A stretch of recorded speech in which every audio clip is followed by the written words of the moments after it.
Well, howdy ho, my peeps, and welcome to a dessert mashup using Dollar Tree ingredients. I was digging around trying to see what I had left in my pantry from Dollar Tree, my last visit there, which was a couple months ago. And I found some fudge brownie mix. I found some chocolate chip cookie mix. I found some banana chips. Now these are just from last week. Grant picked these up last week. And he also picked up some coconut bar cookies. And I thought, well, okay, I can mix all this stuff together and make a wonderful cake. The way I'm going to do it is I'm going to go ahead and prepare the fudge brownie and chocolate chip cookie mixes both at the same time together in this bowl using, the oil and eggs and water, whatever it is they suggest. So that's going to make up a kind of a thick batter. I'm then going to add enough half and half into this batter to make it into a cake batter consistency. So let's go ahead and do that first. Okay, so in addition to the two packets of mix, there's 3 tablespoons of water, 1 egg, and 1/4 cup shortening and 1/3 cup shortening. So it makes this, this thick batter like you would make drop cookies with. So now we're going to add some half and half. I'm going to start by adding about 1/2 cup. I'm going to mix that up. If it's still not thin enough, I'll add a little bit more. Okay, now here's the consistency of the batter after about 1/2 cup of half and half was added. I'm going to add just a tad more, maybe 1/4 cup more, half and half. That should give me a nice pourable cake batter. Okay, with just a little bit more half and half, I ended up with a beautifully pourable cake batter. And that's how you're going to want to do this. Just add enough, a little bit at a time, until you come to what you feel like is a good consistency for a cake batter. So you can see the chocolate chips in there.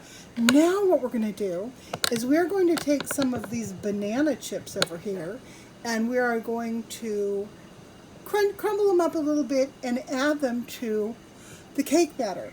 Our oven is now preheated nicely to 300. I'm going to use this little square casserole pan, which I will first spray with coconut oil, and then I will pour the batter in. But let's get those banana chips in next. Okay, I have about 1 cup, maybe a little more than 1 cup of the banana chips. I'm going to dump those in.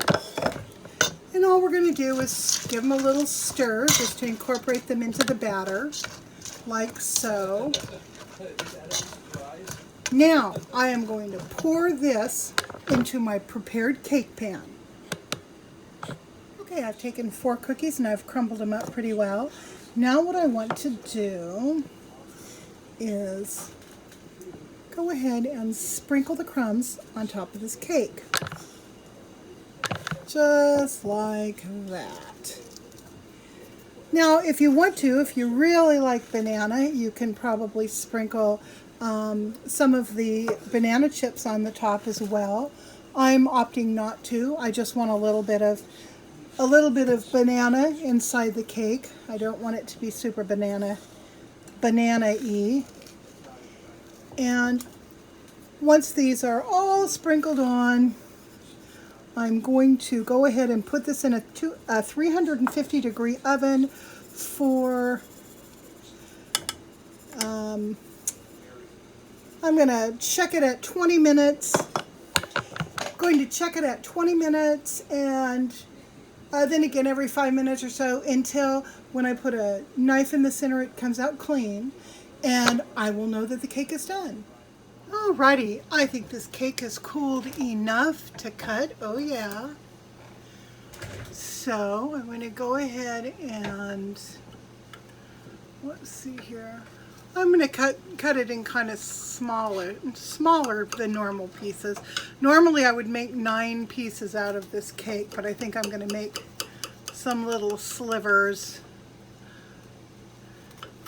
like so. And, oh, you can see how moist it is. That's probably from the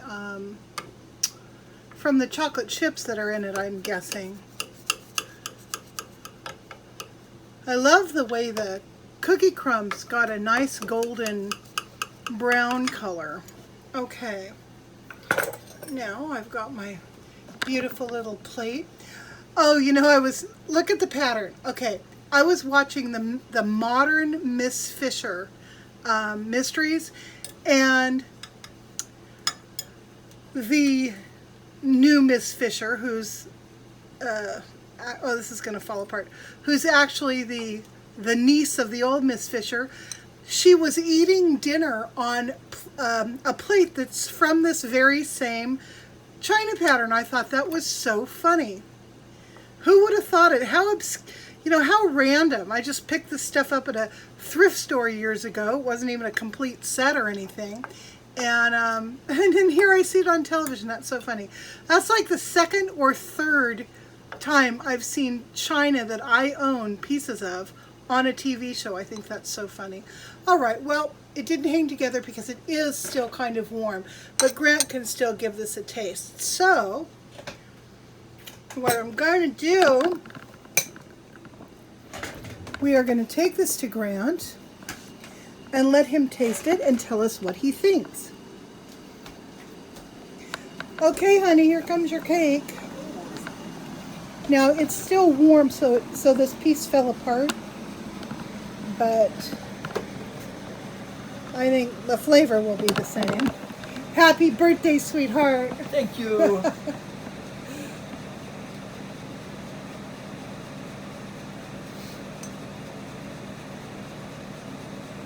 Very nice. Do you like it? Oh, yeah. Can you tell that there are banana chips in it? Can you taste any of that flavor? Probably not, huh? I haven't found that flavor yet. Yeah.